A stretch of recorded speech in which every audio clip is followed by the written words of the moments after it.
welcome to Phil and Ted's Sexy Boomer Show. I'm Ted Bonnet. And I, by process of elimination, am Phil Proctor. We have a wonderful guest here today, but we're going to keep him a little bit of a mystery. Yeah. Because that's in keeping with his persona, his pursuit in life, and his, well, you'll find out. So we haven't been on the air since Election Day. We were on the air Election Day, but before we knew what the returns were. How are you feeling? Oh, I'm fine because, I was so depressed at the loss of my darling wife, Melinda, that I was in a depression for about 3 months. Didn't have any appetite, hard to get out of bed. And so when I just got over it, and I was eating again and feeling great. And then Rump got elected. And I went, well, I'm not going to go back to my depression. So I'm fine. Wow, that's good. I'll have what he's having. Right. Yeah, this election really literally made me sick. Yeah, I think that's true. Well, let's invite our guest. All hail the Mad King. No, that's not our guest. We decisively chose hate over hope. But you know something? This was not a landslide. No. It's kind of like 50-50.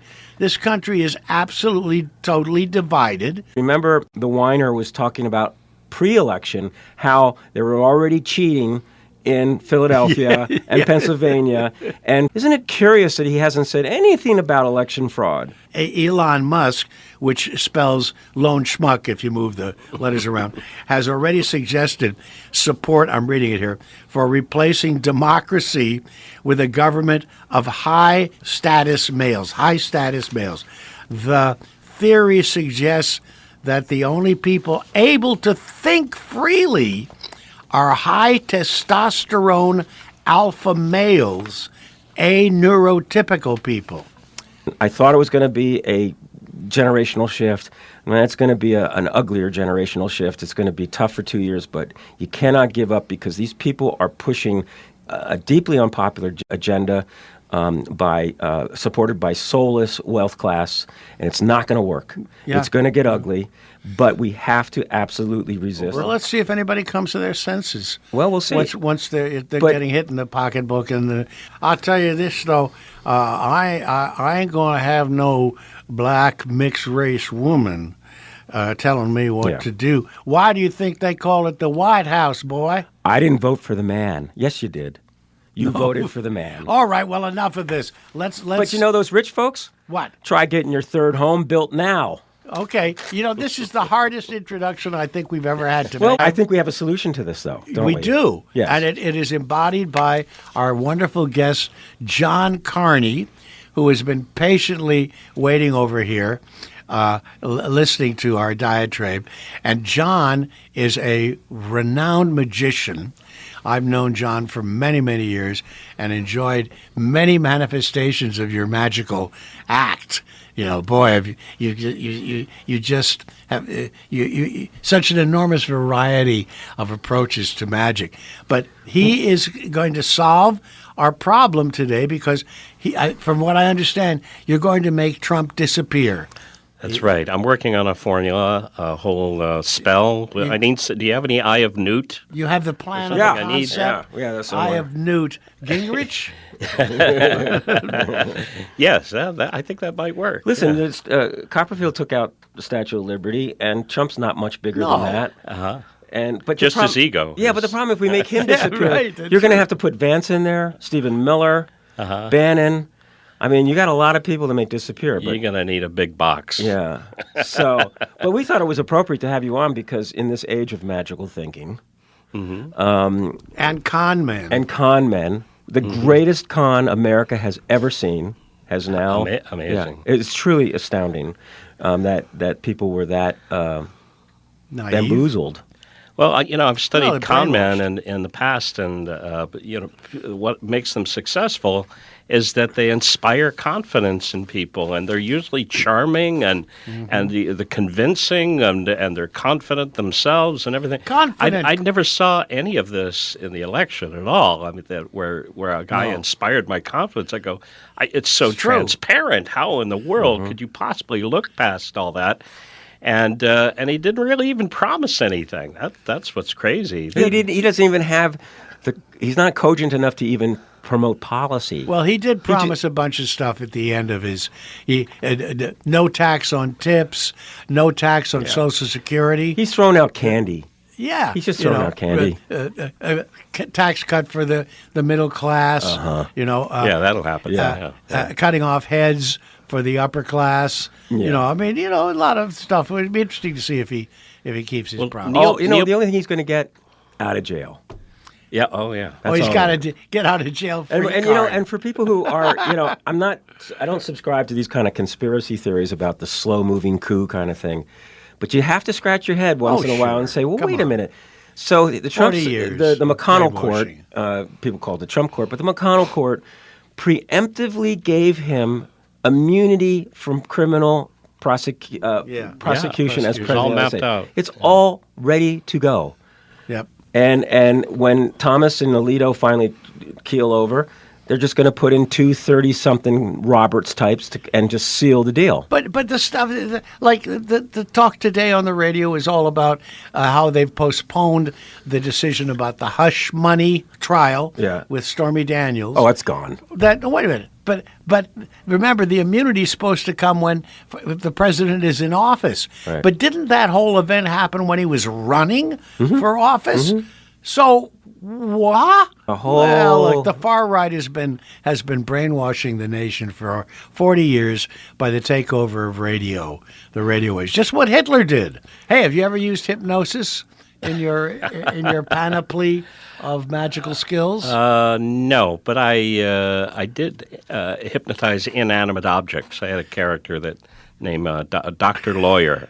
Dr. Lawyer. And he would hypnotize inanimate objects, a stool into believing it was a table, and he hypnotized a glass of water, and it would remain suspended, and that sort of thing. He thought it was beer. To give you a proper introduction, John Carney is really one of the finest sleight-of-hand performers in the world. Well, not just sleight of hand. He does remarkable kind of twists on standard expectational magic acts. I like to build on classics. I take old ideas and I go, well, how could reinvent them? How could I tailor it to myself and make it a little more interesting than a puzzle? Make it fun. You create certain kind of characters, bumbling characters, presentations, or egotistical characters. Yeah. So, and you're the most awarded magician at the Magic Castle, which is interesting because as a youth from Des Moines, you snuck into the Magic Castle to sniff it out, right? I hope there's there's the statute of limitations. Yeah, you're an out-of-town kid. You come in, you sneak into the castle, and then you go on to become the most awarded magician there. Well, they allowed underage kids to come in on a Sunday, and I came in on a Sunday. And I was visiting from out of town. I was 19, and I went, and I go, wow, I wonder if I could. In the old days, there was a door that you could just walk through. Now you have to wait for the bookcase to open and everything. Yeah. But then you could just walk right through. It's more of a commercial enterprise now, but it was a great club for tell us about the Magic Castle. Hanging out. I mean, what did you know it as when you were a kid coming in? Well, it was an aspiration as a teenager. I would read Genie magazine, which was the magazine. Yeah, we have a copy here with your mug. Hot dog with my mug on it. And a huge article about you. Oh, by the way, you're going to be doing tricks today, aren't you? Oh, tricks on the radio. I see you brought a little bag of something. something over here. Yeah. Oh. Bah. Well, look out, that code is getting your hat there. Hey, it's gone. Get away. You had to be here, folks. It went away as soon as it appeared. I saw it. Yeah. And then you believed it. It's gone. That's the hypnosis. But look, it ate my hat. Is there a rabbit in it? How did you? That's not. So I came in during the day, and I thought, wow, I wonder if I could get in tonight. And I just kind of boldly walked past the ladies at the desk who saw me earlier in the day. They knew I was a magician from out of town. Hi, ladies, how you doing? Nice to see you. And I just kept going. I go, I'm in. I can't believe it.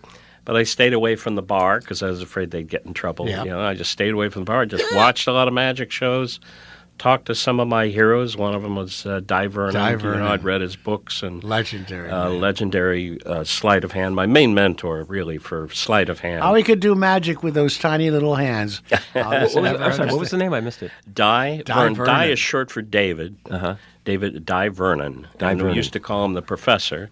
And he moved out from New York, or he came out for a visit, and he ended up staying for 35 years or whatever it was. And kind of like yourself. Was sort of he was revered there, and people would have court with him. They would sit down across from at the couch and just talk magic. And it was very informal lessons. It wasn't like any sort of payment or anything like that. Just two guys that loved magic from different generations, and he would show me things, and I would show him something. He'd go, "Well, that's interesting, but that's no good. Try it this way," or he'd give me a problem to solve, and I would go home and come back the next day. I think I got it, and he goes, "No, you didn't. Go back." And it would, after a month or so, you keep trying different things. You go, "Yeah, that's pretty good. Okay," and then you move on to something else, and that's how the skills get built. Right? Yeah, but that's what keeps it interesting too. Is I like a lot of different things. Some people just do mind reading tricks, just do card tricks, just do coin tricks, just do box tricks,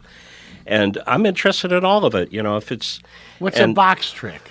Well, I mean, I'm talking props, pejorative term for it, but props or like an illusion, a big cutting a woman big in illusion, half, in a box, things like that. So, but there's all those different kinds. But I have an interest in all those things, and I can apply, the knowledge of this thing to something completely different. I just go, "Oh, that's an interesting principle or an idea," and you give it a little twist, and you can use it over here in a handkerchief trick or something, and the psychology behind it. And it's just, anything new that you learn. That's what I admire so much about Di Vernon and the people that I really learned magic from, is they were perpetual students. They stayed interested, and they kept learning new things.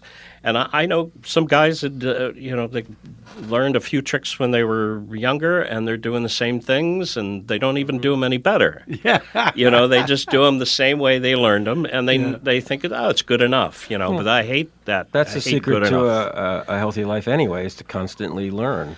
Yeah, right? Well, to keep it interesting too. You're still at it. You just completed a tour of Europe.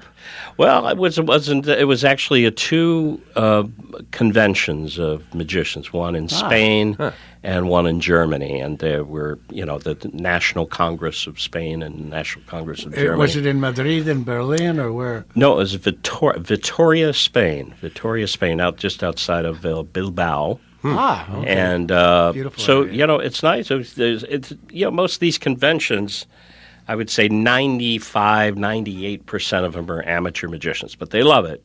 And some of the best magicians I've known over the years have been amateurs. They do it, for the love, amateur. Do it for the love of. And but they spend every spare moment thinking about it and getting together and chatting with other people and exchanging ideas, and they're students, And other guys are professionals, and they make a great living, but they don't really work on things. They've got their thing, and that's the craft. They make a vase, and they make 1,000 vases like that. They churn them out, but that seems kind of boring to me.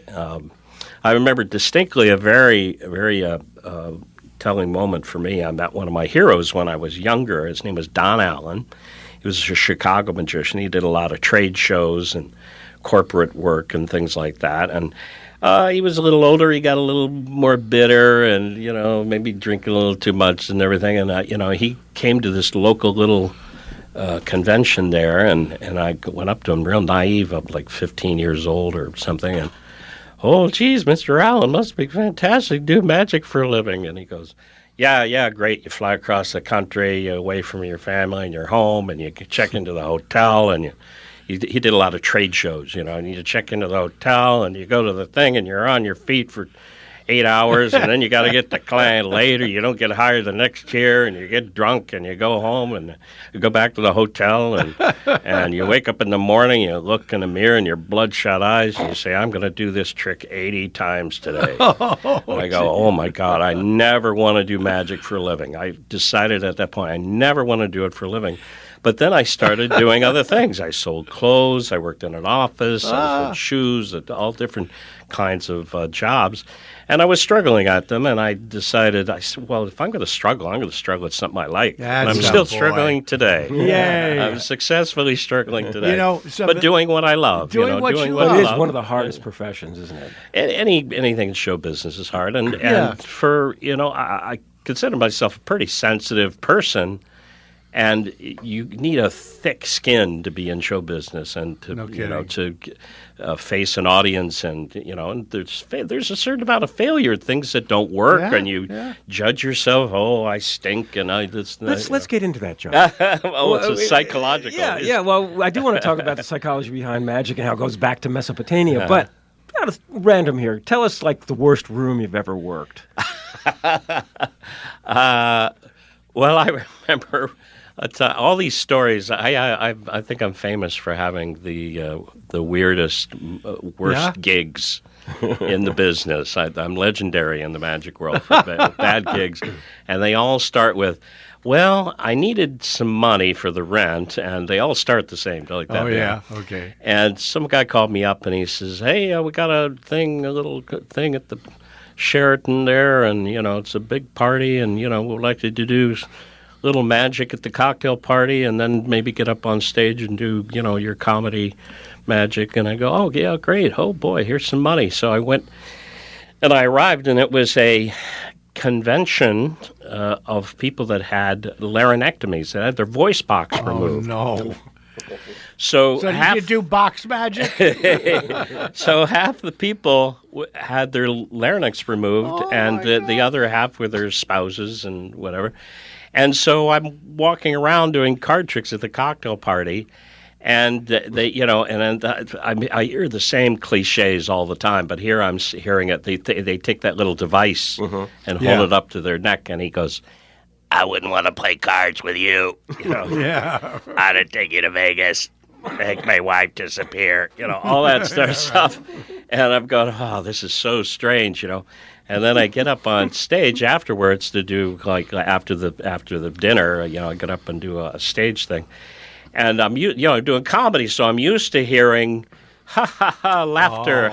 Oh no! But they don't take the trouble to pick up the device off the table and go ha ha. So instead, it sounds like you got like a couple hundred people, 300 people with the dry heaves. It's like. Which there's no greater reception a comedy could receive than the people gagging. Nice. Your story about being on the road, and the story you told about Allen, was that his name? Don Allen, yeah. Don Allen. He's a very good magician. Yeah, he took simple close-up magic tricks and made an act out of it. Nobody had really done an act of small magic, and he sat at a table, and he did a lot of corporate gigs and hospitality rooms at conventions and things like that. Oh, yeah, it's nothing more wonderful, really, than close-up magic. Yeah. But Ileana Douglas is a friend of mine, and you got to introduce me. I got a crush on her. Oh, yeah, she's a sweetie. Anyway, she was on the Gilbert Gottfried show, God rest his crazy spirit, and her uncle was Melvin Douglas. Wonderful, renowned actor. Wow, and she was just thinking of getting into show business, a young woman, and she asked him for some advice, and here's what he told her: always order the club sandwich. Okay, that's consistent. See, and that put into a little microcosm the life of an actor on the road in a play or something, right? And because he said it'll always be the same ingredients. Okay. Have you ever heard the Buddy Hackett story? Two comics go backstage in Vegas. There's Buddy Hackett, so they say, "I want to meet Buddy Hackett," and somehow they got backstage. And the comics are asking, they say, "Oh, Mr. Hackett, we really enjoyed your show. So have you got any advice for aspiring young comedians?" And he goes, "Yeah, kid, always take your wallet with you on stage." Yeah. and they both laughed, and he goes, I ain't kidding. So I always do. Yeah, Bergman always did that too. And the night of the Golden Dragon Massacre, our friend Bill Alexander was going to take us out to the Trident for after show supper In San Francisco. And Peter had left his wallet in his jeans, his costume jeans, and they were already packed to get ready to go to the next day to fly to Aspen, Colorado for another gig. So we had to go down, and he had to go and get his wallet, and that delayed us just enough to be able to get to the Trident when it closed. So we had to go into Chinatown where things were open late. We got a parking place in front of the Golden Dragon restaurant, most famous restaurant in San Francisco back in the 70s. And we went in. The waiter says, "You better order fast. We're going to close soon." Should have taken that advice. And so we ordered, and I'm bending over my second bowl of hot and sour soup.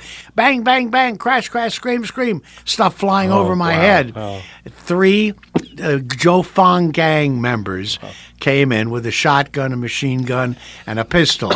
Okay, and they were going after the Huaqing, the young Chinese who were trying to take over the gang, the protection racket in Chinatown, and they'd already killed one of the Joe Fong boys, one of the Joe boys. So it was a retaliatory strike, and of course they didn't get any of them. Instead, they killed 5 people and wounded 11. Random strangers. Right? And right in front of us. And that was all because Bergman had left his wallet in his pants. So I don't know, buddy. I'm not so sure about that. And, of course, the really strange thing about, many strange things about that, were, number one, I just learned that morning that my wife, Barbro, my Norwegian wife, was pregnant with my now 47-year-old daughter, Kristen. And the whole shooting had been predicted to me by a friend named Sharon about a month before. And she said, "You and Peter are going to finish a performance, and you're going to be in a restaurant, and you're going to be caught in a gang war between foreigners. People will be killed and wounded around you, and you and Peter will escape unscathed." That's very specific. It was that specific when she said it? Yes. Was it written down, or Nope. was it in No, it was retrospect? just like, "Philip, I hate to tell bad news to people, but I think I have to tell you this." Okay, Wow. so now you're a magician. I can How hear did she do I can that? hear the skepticism there. How did she do that? Well, I couldn't tell you. That sounds very specific, and I can't. Most of these things you can't, in retrospect, you can't go back because you don't know all the details. And Uri Geller used to do spoon. She was working with Uri Geller. Oh, well, okay, Sure. all right. Well, now it's a little bit more suspicious. Right, and Dr. Andrea Poharich. Right. Well, go ahead, keep going all right. on this. Go ahead. Well, Uri Geller would, they'd say, oh, he'd have images appear in photographs and could stop clocks. Polaroids and stop clocks. Right. And, he was would born say, with a bent spoon in his mouth. right. So he would do things on the radio where he'd go, "Oh, you go to your drawer and get out the watch that hasn't worked for years, right. and hold your hand over, and I'm concentrating now. And if it's started, please call in." And some people would call in, and they'd say, "It's amazing. The watch, But all the hundreds and thousands of people that didn't go to their thing, and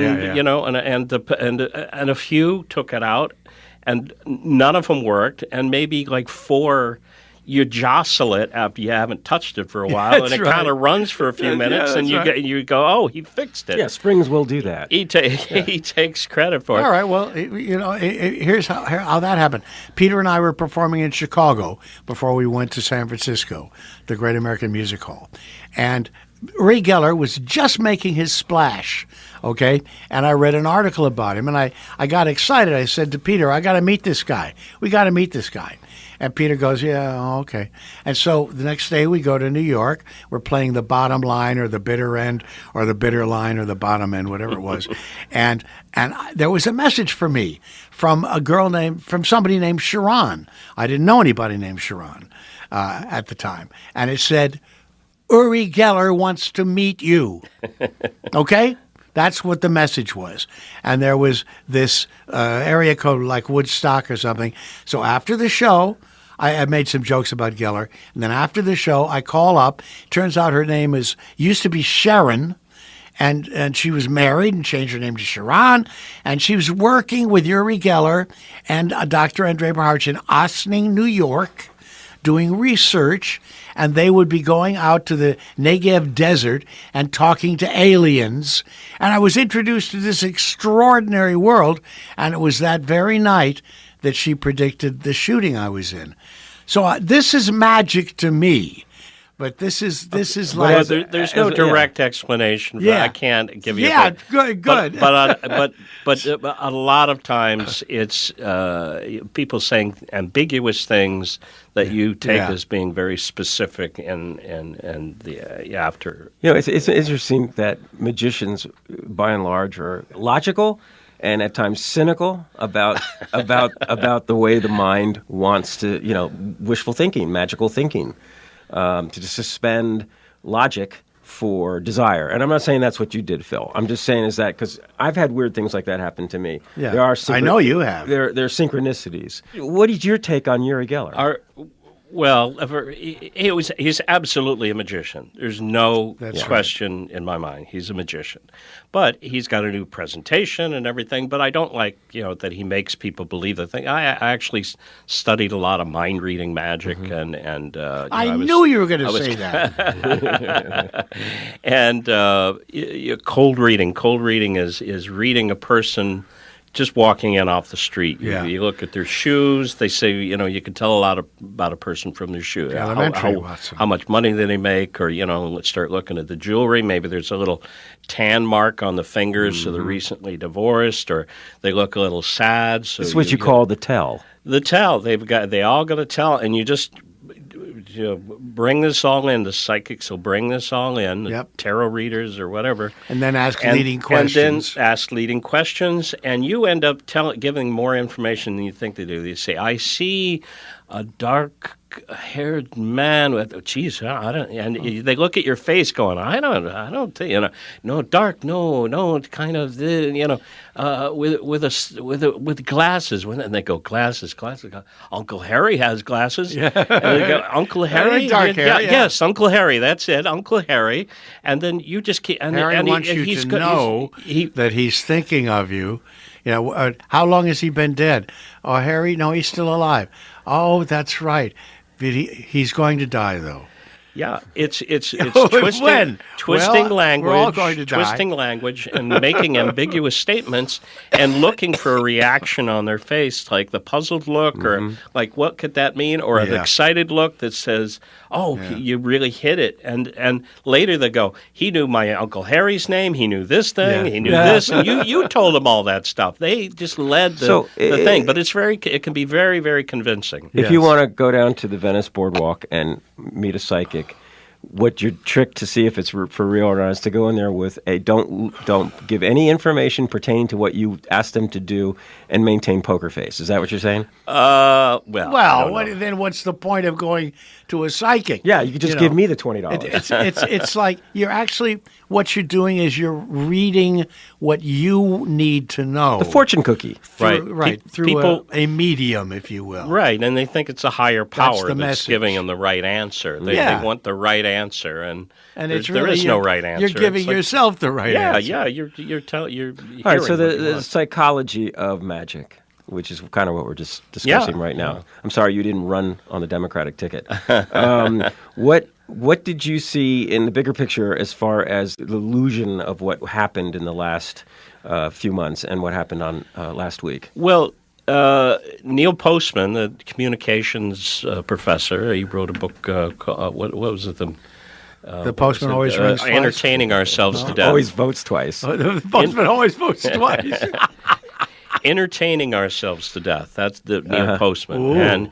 And his thing was that it's all entertainment, religion. Yeah. The things that succeed are the things that are most entertaining. And probably Kamala's boring because yes, you'll have health care, and by this percentage that you won't, we'll keep this and get. She kept That's repeating boring. and she kept repeating Trump the is same out message. there. He's like he is a reality show star, Yep. and they love to see people get. He's an conflicts. unreality show But star. it's good TV. It's good TV, and Yep. that's people. I think a lot of those people they love that he's exciting, Unpredictable. But you're going to regret how exciting he is. He's going to go off the rails. So this is a byproduct of the entertainment culture.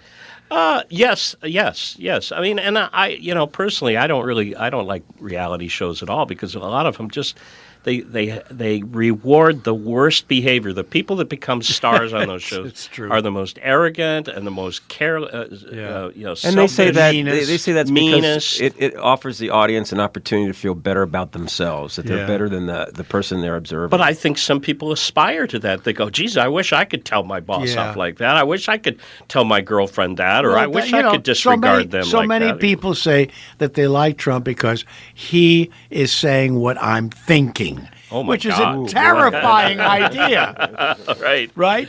Yeah. Especially if you're thinking so inchoately, you're going from one crazy thought to another, and a lot of people out there, I guess, are thinking like that. He's not thinking when he says it. Right. No, Well, people said that they Let us do the wanted thinking government for to be you. run more like a business, which is what government isn't God. designed Yeah, to do. yeah. And guess what? Those folks are going to realize they're not so much citizens more than they're employees, and they're going to be laid off, and they're going to lose their benefits. it's going to be redundant. Yeah. I never got I used to hear that song 16 Tons when I was a kid. Yeah. I never really listened to the words, and then like a few years ago I go, oh right, I owe my soul to the company store.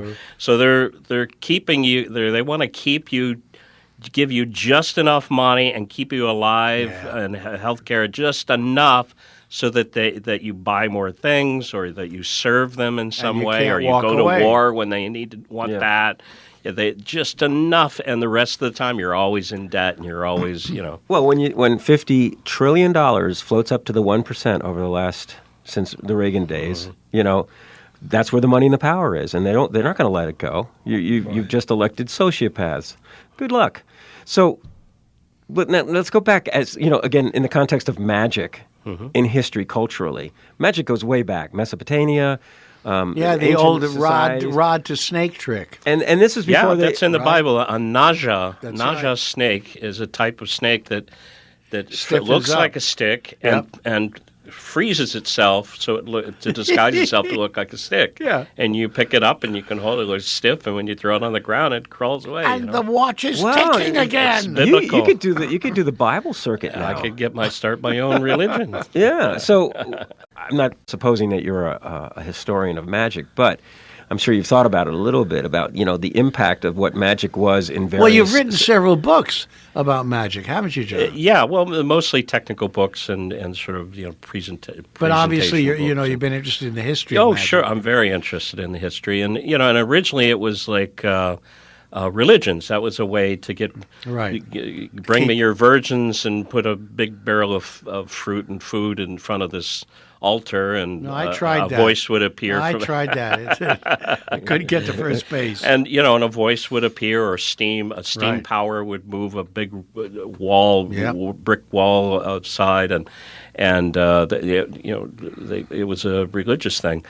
But it wasn't until then they were street performers. entrails. There was a book called The Discovery of Witchcraft, where Reginald Scott was his name, and too many people were being persecuted for being witches, but they weren't witches. They were just doing magic tricks, and people go, "Oh, he's a witch! Burn him and He's a drown him." warlock. Yeah, drown him. And so he wrote one of the first books, like 1584. That explained some of these tricks. It said it's not witchcraft. It's a trick. Look, the guy's holding it in the other hand, and he's switching this, and Now that's a he's tough room. concealing this. That's Yeah. a tough room. Really. And so that was the first really printed after Gutenberg press, one of the first books to ever be printed. And it's very rare. Steve Gutenberg press? Right. And so there's very few copies out there. It's like highly sought after by collectors. Wow. So the psychology of magic, or the manifestations of that sort of manipulation, the redirect, so to speak, it's been always happened, right? Yeah. And did magic in pre-industrial world, when the Bible and the churches ruled, did they look at magic as a challenge to their control? I don't know. Maybe not as much in the Western world. In like mid 1800s, under Napoleon III, the people were uprising against the French, who were sort of colonizing the place. And so, but they had these magicians, these fakirs, that would perform on the street, but they also brought a rebellious message with it. Algeria. And the French government got really nervous, and they sent Robert Houdin, Eugene Robert Houdin. Houdini, who took his name from Houdin, and he added an I because he thought it meant Houdin-like. Houdini. And he went to Algeria to show that French magic was to a lot of uneducated people, to show that the French magic was as strong or stronger than the Algerian, the fakers on the street. And he did several different things. Not the fakers, the fakirs. Fakirs, yeah. And careful of the pronunciation. We might get bleeped out here. Those mother fakirs. So, like, one of the things he did was he had a iron box, a little iron box, and he would put it on the stage, and he would he said, "Who's the strongest man in the audience?" And they would come up, and he said, "Could you pick up that box?" And he goes, "Yeah, of course we're going to pick it up. I'm a strong man. I'm a man." Rah. And he'd pick it up really easy and set it down, and now Robert Houdin, would wiggle his fingers and give him the kibosh or whatever, and then the guy couldn't pick it up, and he said, I'm taking your strength away. And it was like nobody knew about electromagnetism then, and there was a big electromagnet under the stage that held this thing. But the effect was not he couldn't pick up a box. The effect was he took his strength away. Yeah. And all the watches stopped. Right, and so it's magic is what you make it to be. I can do the same trick, but give it a different presentation, and it appears to be something different happening. Right. So I wouldn't ever say, "Oh, this box won't be able to lift up from the floor." You say, "Take away my strength." Now that's an emotional thing. Oh my God, I'm a powerless person all of a sudden. Right. And then he had another thing where he would had a firing squad aim rifles at him, and he, and nothing harmed him. And then he had them pointed at the wall, and they fired at the wall, and the wall bled. And it contributed to the French sort of maintaining power there in some degrry. It's far more than the mechanics of a trick. It's really the setup and the framing of it. It's what you make it, the effect that you decide what it is, and you make up the story and you present it that way. And that's sounds familiar. Yeah, sure does. And that's really what the most entertaining. Why should anybody care if I pull a coin out of your ear or make it disappear or this or that?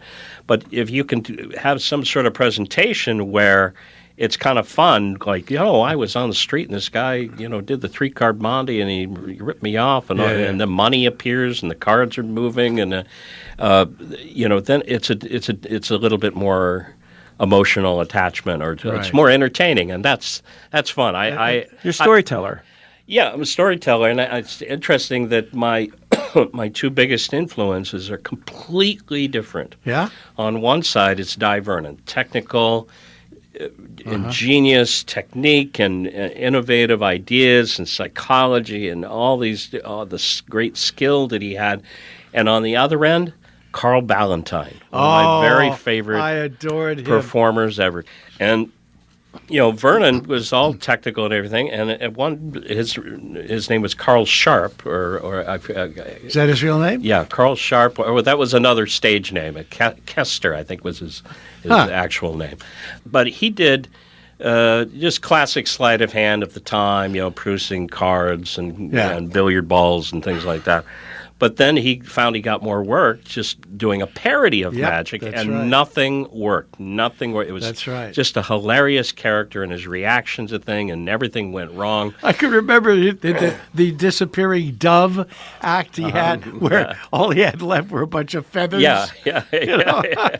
He was on the really big shoe. Ed Sullivan. McHale's Navy. He was on Ed Sullivan a bunch of as an times. actor. Yeah. And that influence, because you have been a comedic actor. I think more than stand-up comedic actors, Dick Van Dyke, Jonathan Winters, Tim Conway, all these people, and Phil. I learned all the voices from listening to Firesign Theater and Monty Python.